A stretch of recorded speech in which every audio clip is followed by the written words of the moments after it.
പറഞ്ഞത് മനസ്സിലായോ നിങ്ങൾക്ക്? ഈ രാജ്യം നിന്റെയൊന്നും തന്തയുടെ വകയല്ല എന്നാണ് പറഞ്ഞു വെച്ചത്. ആലോചിക്കണം.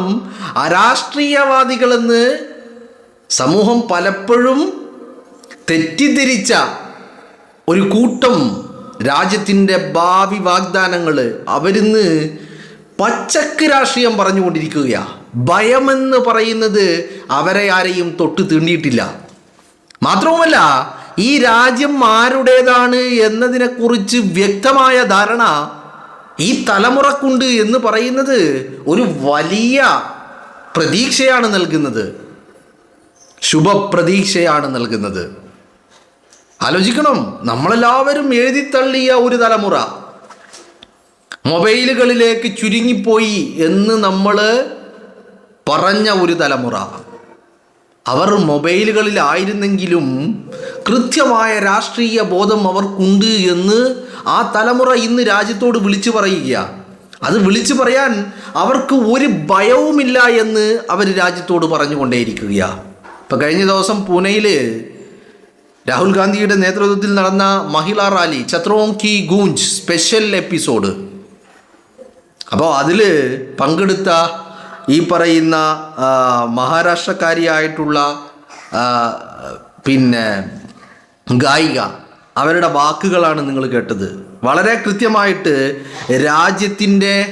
രാജ്യത്തിൻ്റെ പാരമ്പര്യത്തിൽ ആർക്കൊക്കെ പങ്കുണ്ട് എന്ന് അവരെ എണ്ണി പറയുന്നതോടൊപ്പം അവർ ഈ രാജ്യത്തോട് പറയുന്ന ഒരു വാക്കാ സംഘ് പരിവാറിനോട് പറയുന്നത്, ഈ രാജ്യം നിൻ്റെയൊന്നും തന്തയുടെ വകയല്ല.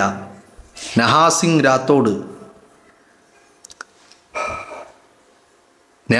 രാത്തോറിൻ്റെ വാക്കുകൾ അവരുടെ സോഷ്യൽ മീഡിയ ഹാൻഡിലൊന്നും എടുത്ത് പരിശോധിച്ച് നോക്കിയാൽ അവർ കൃത്യമായിട്ട് രാജ്യത്തോട് ഈ പറയുന്ന തങ്ങളുടെ രാഷ്ട്രീയ ബോധം വിളിച്ചു പറയുന്നത്, പല ആവർത്തി വിളിച്ചു പറയുന്ന സിറ്റുവേഷനുകൾ നമുക്ക് കാണാൻ കഴിയും. അപ്പം ഞാൻ പറഞ്ഞു വരുന്നത്, രാജ്യത്ത് ഒരു ഘട്ടത്തിൽ ഇപ്പോൾ രാജ്യത്ത് നടന്നുകൊണ്ടിരിക്കുന്നത് എന്താ? രാജ്യത്തിൻ്റെ പാരമ്പര്യം, രാജ്യത്തിൻ്റെ ചരിത്രങ്ങൾ, രാജ്യത്തെ സ്വാതന്ത്ര്യ സമര പോരാളികൾ, രാജ്യത്തിൻ്റെ പോരാട്ടങ്ങൾ, എല്ലാത്തിനെയും കത്രിക വെച്ച് മുറിച്ചു മാറ്റാനുള്ള ശ്രമങ്ങൾ ഒരു ഭാഗത്ത് നടത്തുകയും മറുഭാഗത്ത് ആ മുറിച്ചു മാറ്റപ്പെട്ട ഗ്യാപ്പിലേക്ക് സംഘ് പരിവാറിൻ്റെ ഒറ്റുകാരെ തിരികെ കയറ്റാനുള്ള ശ്രമങ്ങൾ നടത്തുകയും, രാജ്യത്ത് സംഘ് പരിവാർ പറയുന്നതാണ് രാജ്യസ്നേഹം, സംഘ് പരിവാർ പറയുന്നതാണ് ദേശസ്നേഹം, സംഘ് പരിവാർ അല്ലാത്തവർ പറയുന്നതൊക്കെ രാജ്യദ്രോഹമാണ്, ദേശവിരുദ്ധരാണ് എന്നൊക്കെ വരുത്തി തീർക്കുവാനുള്ള ഒരു ശ്രമവും നടന്നുകൊണ്ടിരിക്കുമ്പോൾ അവിടെ കൃത്യമായിട്ട് എടോ നീയൊന്നുമല്ല ഈ രാജ്യം, നിന്റെ തന്തയുടെ വകയുമല്ല ഈ രാജ്യം എന്ന് വിളിച്ചു പറയുന്ന ഒരു തലമുറയെ സംഘ് പരിവാർ അങ്ങേയറ്റം ഭയപ്പെടുന്നുണ്ട് എന്നുള്ളത് തന്നെയാണ്. അപ്പോൾ അതിൻ്റെ ഈ ഭയം അവരെ പല രീതിയിൽ സംഘ് പരിവാറിനെ ചിന്തിപ്പിക്കുന്നുണ്ട്. ഈ വിദ്യാർത്ഥികളെ ശത്രുക്കളായി കണ്ട് നേരിട്ട് കഴിഞ്ഞാൽ ഏറ്റുമുട്ടാൻ സാധിക്കില്ല എന്ന് മനസ്സിലാക്കിയെടുത്ത് നിന്ന് ഇപ്പോൾ പുതിയ തന്ത്രങ്ങളുമായിട്ട് എത്തുകയാണ്. തന്ത്രങ്ങൾ ഒരു ഭാഗത്ത് മെനയുന്നു, മറുഭാഗത്ത് കുതന്ത്രങ്ങളും മെനയുന്നു. ഇപ്പം രണ്ട് വാർത്തകൾ ഇപ്പം അതിൽ പ്രധാനപ്പെട്ടതാണ്. അത് രണ്ടും മഹാരാഷ്ട്രയിൽ നിന്നാണ് വരുന്നത്. മനസ്സിലാക്കണം, ഈ രണ്ട് വാർത്തകളും വരുന്നത് മഹാരാഷ്ട്രയിൽ നിന്നാണ്. ഒന്ന്, ഈ പറയുന്ന പൂനെയിൽ ഛത്രോം കി ഗൂഞ്ച് നടത്തിയ രാഹുൽ ഗാന്ധിക്കെതിരെ പൂനെയിൽ മഹാരാഷ്ട്ര സർക്കാർ ദേവേന്ദ്ര ഫട്നാവിസിൻ്റെ നേതൃത്വത്തിൽ ഒരു അന്വേഷണം പ്രഖ്യാപിച്ചിരിക്കുന്നു. ഒന്നാമത്തെ കാര്യം എന്താ രാഹുൽ ചെയ്തത്? രാഹുൽ വിദ്യാർത്ഥികളെ കേട്ടു. വിദ്യാർത്ഥികളാണെങ്കിൽ ഒരു ഭയവുമില്ലാതെ, ഒരു ആശങ്ക പോലുമില്ലാതെ വളരെ കൃത്യമായിട്ട് സംഘ് പരിവാറുകാരൻ്റെ മുഖത്ത് നോക്കിയിട്ട് എടോ നിൻ്റെ തന്തയുടെ വകയല്ല ഈ രാജ്യം എന്ന് വിളിച്ചു പറയുക. സ്വാഭാവികമായിട്ടും സംഘ് പരിവാർ ഗവൺമെൻറ് മഹാരാഷ്ട്ര ഭരിക്കുമ്പോൾ അവർക്ക് അതിൽ വലിയ അസ്വസ്ഥതയുണ്ടാകും. അതിൻ്റെ ഭാഗമായിട്ട് അവരൊരു അന്വേഷണം പ്രഖ്യാപിച്ചിരിക്കുന്നു. അതേ മഹാരാഷ്ട്രയിൽ നിന്ന് തന്നെ മറ്റൊരു വാർത്ത വരുന്നുണ്ട്. CJPയുടെ സ്ഥാപകൻ അഭിജിത് ദീപ്കയ്ക്കെതിരെ ഒരു FIR രജിസ്റ്റർ ചെയ്തിരിക്കുന്നു എന്നുള്ള വാർത്ത. എന്തിനാ FIR രജിസ്റ്റർ ചെയ്തിരിക്കുന്നത്? അതും ഈ വിദ്യാർത്ഥികളെയാണ് ഭയം. ഏത് വിദ്യാർത്ഥികളെ? പ്രൈമറി ക്ലാസ്സിൽ പഠിക്കുന്ന വിദ്യാർത്ഥികൾ തങ്ങൾ ഈ സ്കൂളിലെ വിദ്യാർത്ഥികളല്ലെന്നും തങ്ങളുടെ സ്കൂൾ ഇതല്ലെന്നും തങ്ങൾ അടുത്തുള്ള മറ്റൊരു വിദ്യാലയത്തിലെ വിദ്യാർത്ഥികളാണെന്നും തങ്ങളെ ഇവിടെ പിടിച്ചുകൊണ്ടുവന്ന് ഇരുത്തിയതാണെന്നും ആ വിദ്യാർത്ഥികൾ അഭിജിത്ത് ദീപ്കയോട് പറഞ്ഞു. രാഹുൽ ഗാന്ധിയോടും പറഞ്ഞത് വിദ്യാർത്ഥികൾ, അഭിജിത്ത് ദീപ്കയോടും പറഞ്ഞത് വിദ്യാർത്ഥികൾ. പക്ഷേ ഒന്ന് രാഹുലിനോട് സംസാരിച്ചത് ജെൻസി ആണെങ്കിൽ അഭിജിത്ത് ദീപ്കയോട് സംസാരിച്ചത് ജെൻ ആൽഫ. അപ്പോൾ പ്രൈമറി ക്ലാസ്സിൽ പഠിക്കുന്ന പിഞ്ചു മക്കളെ പോലും സംഘപരിവാർ ഭയപ്പെട്ടു തുടങ്ങിയിരിക്കുന്നു.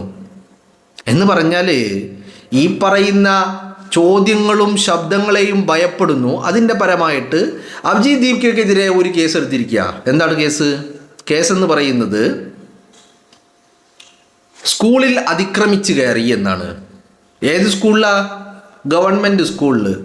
ഇവൻ്റെ തന്തയുടെ വകയാണോ ഈ ഗവൺമെൻറ് സ്കൂള്?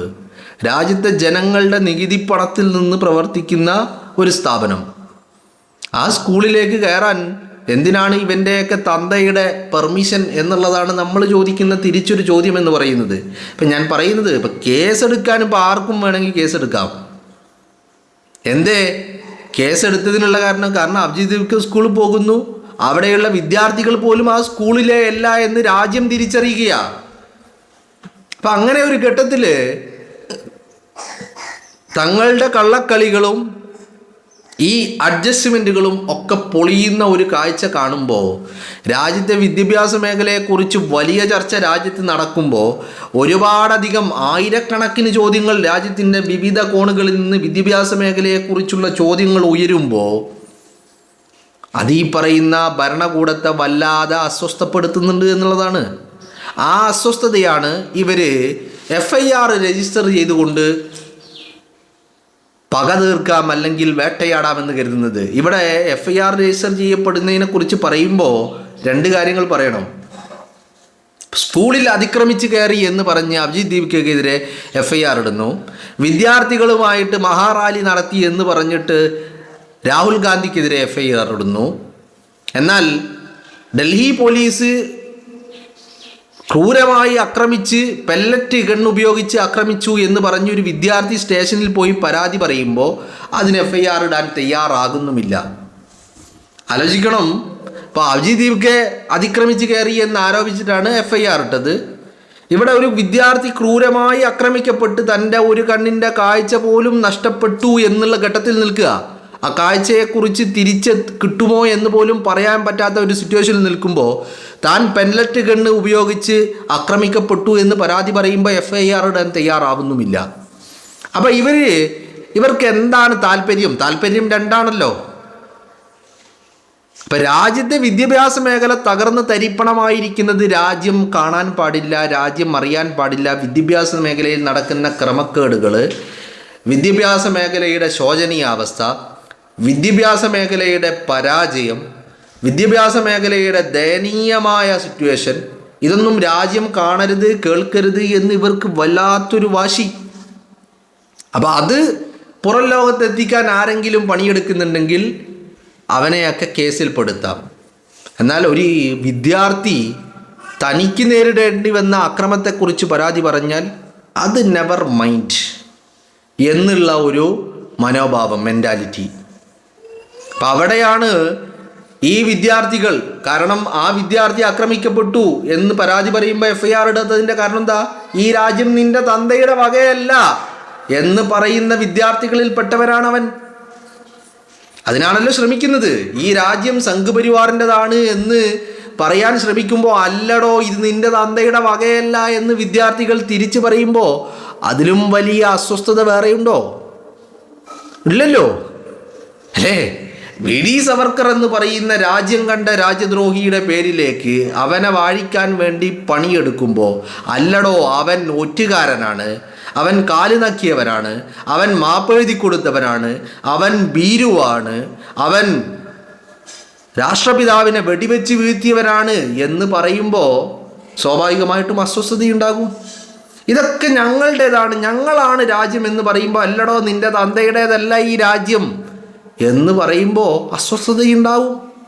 അപ്പം കേസെടുക്കും, FIR ഇടും. ഇനി ആക്രമിക്കപ്പെട്ട വിദ്യാർത്ഥി പോയി പരാതി പറഞ്ഞാൽ FIR ഇടൂല. ഇനി വിദ്യാർത്ഥികളെ ആരെങ്കിലും കേട്ടാൽ അവർക്കെതിരെ FIR ഇടും.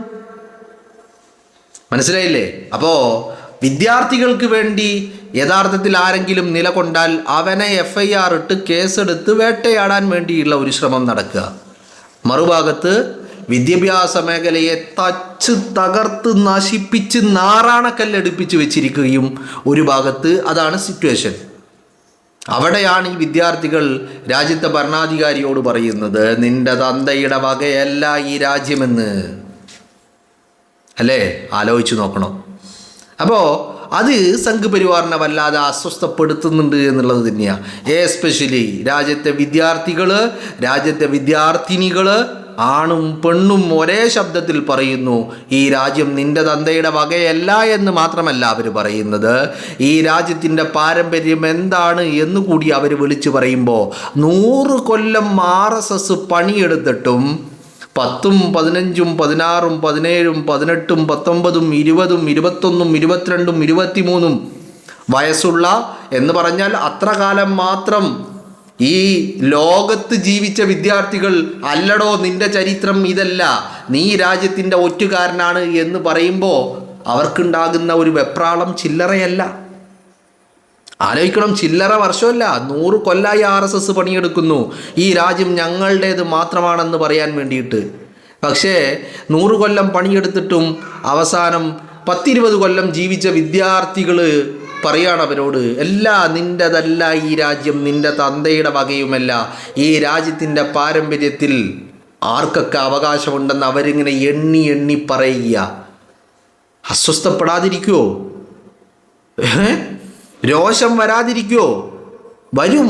അതാണ്, ആ രോഷമാണ് വിദ്യാഭ്യാസ മേഖലയെ തകർത്തുകൊണ്ട് സംഘ് പരിവാർ പ്രകടമാക്കിക്കൊണ്ടിരിക്കുന്നത് എന്നുള്ളതാണ് യാഥാർത്ഥ്യം.